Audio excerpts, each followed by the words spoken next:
Assalamualaikum warahmatullahi wabarakatuh. Sekarang dah masuk bulan Zulqa'dah.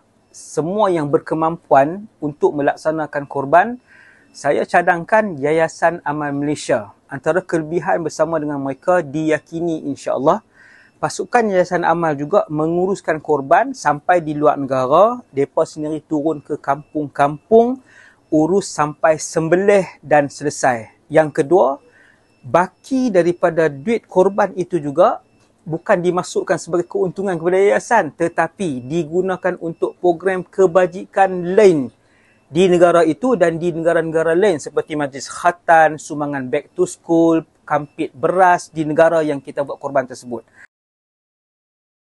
Para penyumbang yang bersama dalam denyut nadi perjuangan Yayasan Amal Malaysia.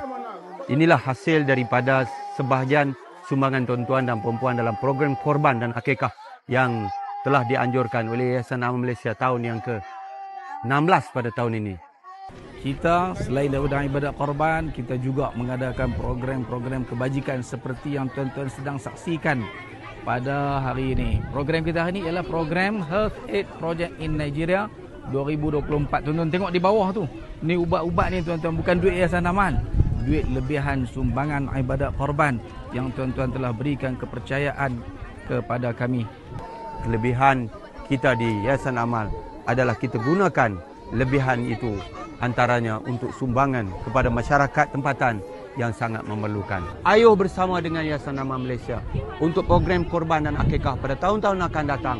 Program wakaf telaga, wakaf Al-Quran, pembinaan masjid dan banyak lagi. Bersama dengan korban tahun ini, insya-Allah azam, siapa yang Allah bagi duit lebih, Yayasan Amal Malaysia.